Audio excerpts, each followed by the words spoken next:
think our society more or less mastered the skill over the last probably 100 years to really produce products very fast, yeah, and then you have them and you pile more and more products and stuff at home.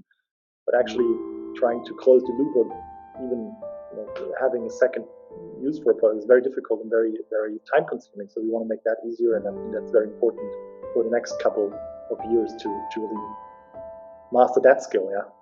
Hi, and welcome to the Kind Community Sustainability Podcast. I'm your host, Giannavelli, and on the show, we uncover the stories, tactics, and skills of people doing great things for the planet and turn their experiences into practical advice that you can use to impact your own life and those around you. Today, you'll hear my conversation with co-founders Patrick and Johannes of Kalea, passionate team of material scientists and engineers and hobby gardeners located in Stuttgart, Germany, established Kalea in 2017. It's been focused on developing innovative solutions to increase the convenience of handling biowaste at home while improving sustainability. After many generations and prototypes and almost 3 years of testing have led to the final design of Kalea. During the show, the founders are actually gearing up for their Kickstarter campaign, which I am so pleased to announce that they successfully raised their campaign target within just 6.5 minutes. If you're listening before the end of November, feel free to check the Kickstarter campaign out, which is still running. You might be able to get one of the first batch runs on this incredible composting unit. Yeah, thanks, Tanner, for the introduction. We're super happy to be here and be part of the Kind community, right? So we love the purpose of you, and I think it perfectly fits also what we're trying to achieve. Yeah. So with Kalea, as you introduced, right, we started, I think, roughly 2 years ago, a bit over 2 years ago now, facing the actual problem ourselves, right? We live, so Johannes lives a bit in the suburbs, and I personally live in the city, and well, handling everyday trash and waste is kind of like very tiring and an unpleasant thing to do. And we thought, okay, there has to be something better in this, yeah. And that's how we all started with Kalea, and want to contribute to making everyone's lives easier, but also making more sustainable. Yeah, because just throwing away stuff can't be really not enough. Yeah. Actually. Can't be enough and can't be good enough for the 21st century. Yeah. No, correct. And look, I have probably some common misconceptions about composting, and it's actually one of the reasons I don't do it myself is that living in a city, it's pretty tough to do. It's a certain way of life, and you have to be very dedicated to it. So I'd love to. When I discovered Kalea, I was immediately attracted to what it does, and it sounded too good to be true, to be honest. So I wonder if you can share a bit more about what it actually does.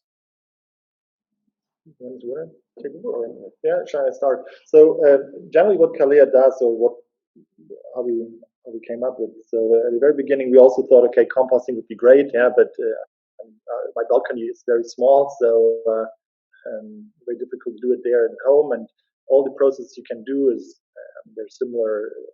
There are some attempts of other products to do that, but they're very time consuming as well. And the problem is you can't really put in everything into these home compost, or even if you have a compost pile in your garden, usually it's not recommended to put in cooked food because it attracts a lot of pesticides and others, and it takes a lot of time to change it and so on. So what we try to do is make basically the perfect composting conditions, which are usually at the heart of a compost pile. So just right at the center, you have the perfect conditions with good humidity and good temperature, and good ventilation. So we try to mimic basically this process, supported by technology, at the heart of a Kalea or a composting device. And that's how we try basically create what we say a perfect nourishing ground for microorganisms, which actually do the composting. So I think part of every organic material or your food is little tiny bacteria and fungi, which when you have these conditions then start, so to say, digesting our organic matter or food scraps, and we just help them to do it in the most efficient way. So to say, I think our composting chambers are very small. I think it's just about 30 centimeters or so. Yeah. So it's a very small cylinder. So that really helps them to digest the food waste and makes compost out of it. And so basically, there is a similar version, just in very big, is big, large-scale industrial composting units, which we have all around the world to manage basically organic material, right, from cities or garden centers and so on. And we worked with experts from research institutes which designed these large-scale machines just to make it very, very small. Yeah. Amazing. Yeah. So in kind of in a snapshot, right? So I can trying to paint a picture for our listeners. I guess it's a unit probably no bigger than a normal bin that you would have in your kitchen. Yeah. And you can kind of, the way I describe it from the videos that I've seen is that you kind of, any of my off-cuttings, the stuff that would usually, like food waste, organic waste, I just pop in the top, and then within 48 hours, very nutrient-rich compost comes out the bottom. Exactly. So, contrary to the garden bin, you can actually put everything in Kalea, because every organic matter can be decomposed into new substances which can be used by plants for beneficial growth. Yeah. And Kalea just takes up these your food scraps and organic matter from a kitchen, and then chops it into smaller pieces, very small, fine pieces, and dries it. And just extract the excess humidity, because these high moisture content is usually responsible for bad smell in the garbage bin, and also for attracting flies. And we just remove the moisture, and if we have collected enough organic matter in our first collecting chamber, then we transfer these organic matter into a second chamber, and there where the actual composting starts. And in this second chamber, we regulate the moisture, and the heat, the ventilation, and because of the small grain size of these organic particles, the decomposition is really fast, and much faster than in a garden compost, and comparable to industrial process. And we create fresh compost, and that means that most of the main ingredients in kitchen waste, that is sugars and starch and proteins, are decomposed. The hard materials in the garden compost, wood and cellulose and lignin, take usually a bit longer, but this is a fraction. This is usually not part of kitchen waste, and therefore we can do it fast. Amazing. Look, exactly. So that's actually the beauty of it, right? So by having only kitchen scrap, it's very easy to decompose. We're able to do it within 48 hours, and we designed the machine so basically that a typical 4-person household can use it once or twice a week, and then another beauty thing is, so you're not will drown basically in a pile of compost, right? With the drying process Johannes just explained, the volume of what you put inside, like for example, you have a bit of a chopping board, which usually looks like a lot of food scraps, but if you put it in the Kalea, the drying process will reduce it by 80 to 90%. So basically, what you get out is just a handful of compost, which is very easily just thrown in your plants.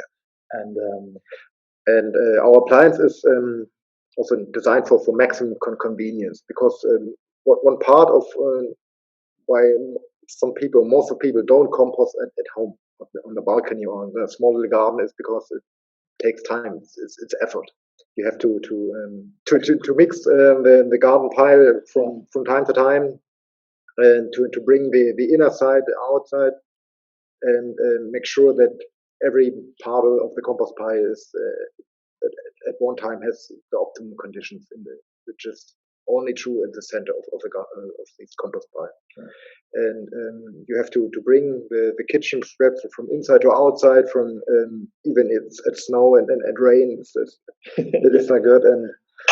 And you want to make it as easy as possible, yeah. So and also you have to carefully watch what you put on a compost pile in your garden, because cooked food, it attracts vermin and flies and so on, and it creates bad smell also on the garden compost. And with Kalea, it's simple as it gets. You just open the appliance, put your scraps in, close the appliance, and after 48 hours, you can just extract fresh compost. Yeah, for sure. I think the beauty that I loved about it, right, was that composting historically has been an art form. It's a skill. There's a lot of trial and error with it, and it's a pain. Let's be honest. It's a reason. There's a barrier why a lot of people don't do it. Yeah. But what you've been able to do is essentially someone could buy the product, plug it in at home, and switch it on, and 48 hours. Well, firstly fill it, and then 48 hours they have compost. There's no large instruction manual. You don't have to study. You don't have to know how composting works. Yeah, amazing. I love it. So this sounds a very simple process, but definitely the technology wasn't. I read somewhere that it took you around 3 years, and how many iterations did you have to go through to get it to where it is today?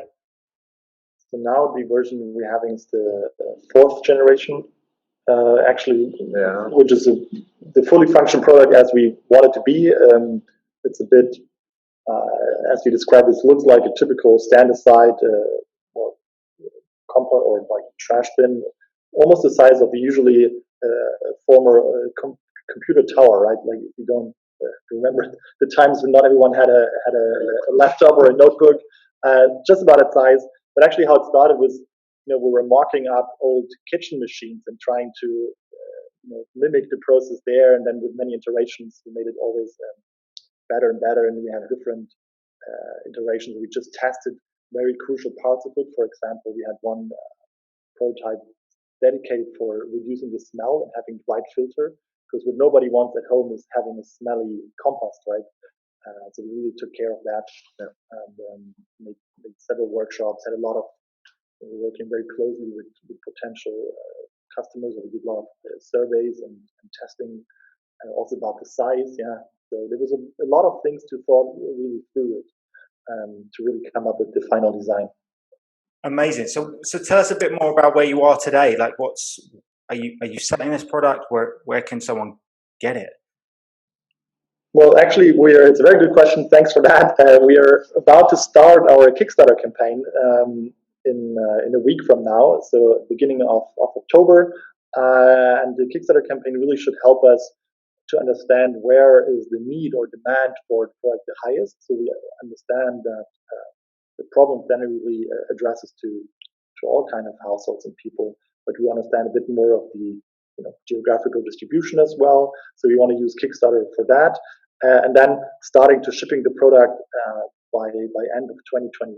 So right now in the process of design to manufacturing. So who's the right partner to build this to build the product? Finding the final or last suppliers for some crucial pieces. So that's where we are at the moment. Johannes has actually quite a lot to do to speaking with suppliers and trying to find the perfect components. And to make the appliance robust as possible, because as we want to put it in the kitchen, we have also to compete with other kitchen appliances. We usually have a lifetime of 5 to 10 years. And this is also the range we would like to achieve with this Kalea. An appliance which is there for you at least for 5 years or longer. So Kickstarter campaign starting on the 13th of October. Very excited time for you guys. So someone can go on there and buy a product, and composting within their homes will be a thing that will be hopefully as common as a microwave.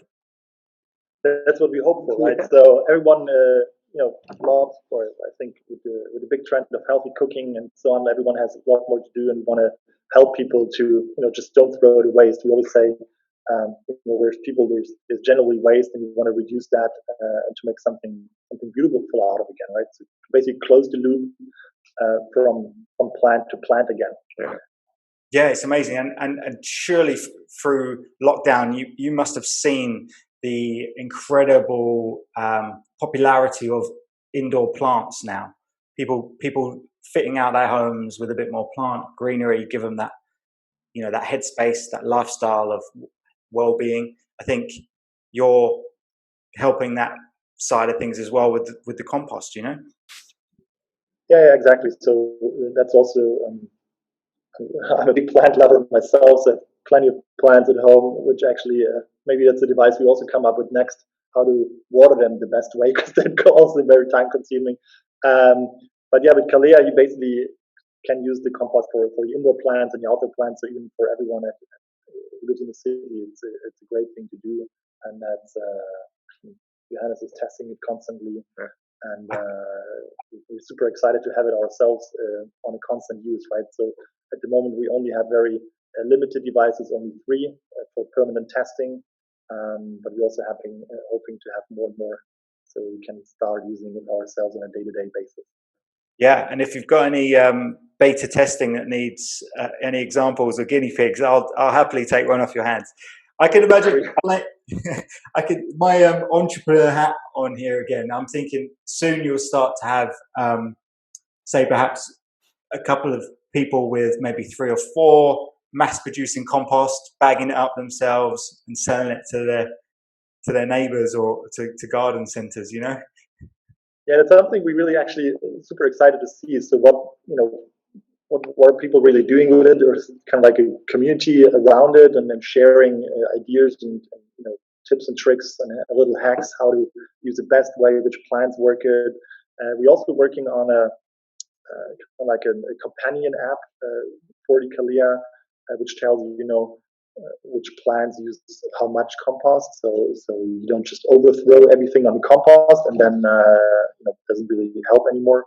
So for example, how much compost you need for your tomatoes or a certain plant at home. How often to add the compost, and how much, and what kind of to add the compost, how to mix it in the soil, just little advices that you can really treat your plant as good as it gets. Yeah, so that's the beauty, right? The whole plant community really working on that. That's something we look forward to. That. Yeah. Amazing. I can see people kind of logging into this app and really just trying to understand a lot more about the other side of what they can use with the compost. Learning, I can see families gather around this and learning a bit more and passing on that nice bit of knowledge to each other. I think it's a good family activity, planting and replanting trees, and even food. Like, I think a lot more families have started to cook together, spend a lot more time together. So having something as a little teaser for the children to wait for a couple of days to see how it comes out the other side, it's a good process. Chaps, actually, my own kids are quite excited from the test appliance in my own kitchen. They are quite happy if they can throw something in it and eagerly wait when the compost is finished, and to look how it looks like, and throw a little bit on our plants and on the lawn. It's quite amazing. I can imagine that. I can see it, that as they open that bottom drawer, it just goes da-da. Yeah, for sure. Like, you guys are clearly passionate about this space. What does sustainability mean to each of you? So actually, for me, sustainability means, as I just said, trying to reduce all the leftovers and waste we've been creating throughout our life, right? So when people live, there's always waste on left and right, and trying to make that as less as possible, and even creating something beautiful, something positive out of it. So that's what we're trying to do with Kalea. Yeah. And I think we have to take more care of our resources on planet Earth, and especially the soil is one of our most valuable resources. And adding or keeping the nutrients into the soil that the plants grow and that we can grow food, especially for my kids, is quite important. That kind of regenerative process is very important. We seem to be very consuming and there wasn't much thought on what happens after we use this, or in large-scale agriculture, we just extract nutrients from the soil and just adding them in form of chemical fertilizers and so on, and just actually in some cases poisoning the earth. And if you can just put the nutrients which from the plants, digest it back to the earth, is Almost brilliant, yeah. Better way, yeah. I always say just basically keep the cycle closed. I think our society more or less mastered the skill over the last probably 100 years to really produce products very fast, yeah, and then you have them and you pile more and more products and stuff at home, but actually trying to close the loop or even having a second use for a product is very difficult and very, very time consuming. So we want to make that easier, and I think that's very important for the next couple of years to really master that skill. Yeah. Amazing. Yeah. I think what's becoming quite apparent here is that kind of just take from the earth and nature, and very little going back in. I think what your product really essentially puts everything back in, reuse, replenish, regenerative. It's a wonderful process. I think a lot more people should consider that in their lives. That's always so super exciting. So you mentioned great time. So by all excitement we get from potential, from people out there, it's really making us more and more curious to bring it even further. So we want to start with at home and making it accessible for everyone. But we already were asked from offices and coffee stores. So hey, can we also use it for our places? And that's something we really want to make it accessible to more and more different use cases. And we're super excited about that.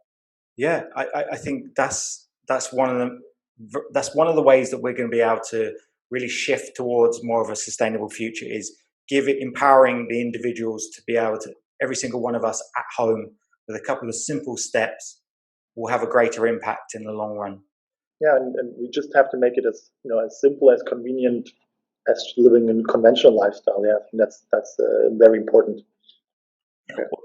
What's I guess from that then, what would be perhaps a small change that listeners can do immediately to have a more of a positive impact?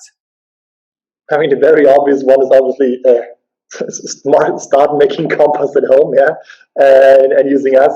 No, but very little things already. I mean, having here kind of like a water refillable bottle, right? So start carrying around a refillable water and get water everywhere, and just don't use plastic bottles all the time, yeah, which are only very single-use items. I think it's a very simple and impactful little hack to do. Yeah. In your questionnaire before coming on today, I noticed that your favorite sustainable product, Patrick, was that a refillable product as well? Yeah, it was a soul bottle, right? So it's one of these having. So it's basically a daily companion of mine. Yeah. And the beauty, I was very amazed. I was in Italy last week, and I saw they have a lot of public water fountains distributed around the city where you can evenly fill them up. So they really have that into their daily lifestyles. A lot of small cities and towns have these stations, and for a couple of cents, even you get carbonated water, which is amazing. Yeah, so there's no need to buy any plastic bottles around. So I was purely amazed about that. Yeah. So from my side, I would say it's actually a company called TerraCycle, and the founder is Tom Sasky. I'm not sure if you know them. He's been on this whole tour of making every product, so to say, into a resource, and he's done a great way. He actually started with composting at his university back then when he was studying to help the restaurants there to try to use the waste. But now he's working up with big corporations, try to make their products as circular as possible. And he worked with L'Oreal, for example, other ones, and really started that whole movement of making products into a resource. I think it's very inspiring. We try to do that for the food we do daily, and we make it as a resource ourselves. I love that. Amazing. So Tom at TerraCycle. It's called, yeah. Tom Zasky from the US, and the company is the TerraCycle, yeah. And it's just it's inspiring to follow him. He was recently also, I think it was 1 or 2 years ago, he was speaking in Davos in the UN conference. So he's gone a great way with being sustainable as a business, at heart of the business. Yeah. Fantastic. I'll certainly be one to follow him a bit more closely now. Thank you, guys. It's been honestly a real pleasure getting to learn more about yourselves. Kalea, I'm really excited about the Kickstarter campaign and hopefully get my hands on a unit as soon as possible. I'll put my order in after this. Before you go, we've got a quick fire round. Three snappy questions that, if we can, try and answer really quick without much thought. I know there's a couple of you, perhaps it'd be even quicker. One of you can just jump in. What's a favorite business book of yours? Favorite business book? Really good question. When you think, not really fast though. I think one of the last ones that really was Built to Last. It's a book by Jim Collins, who really just try to understand what's the best way to build a sustainable company and a long-term company. I really like to read that, and coming up with a lot of lessons from last century of years was really inspiring to me. Built to Last. Built to Last, yeah. Great stuff. And what's a sustainable hack that listeners will love?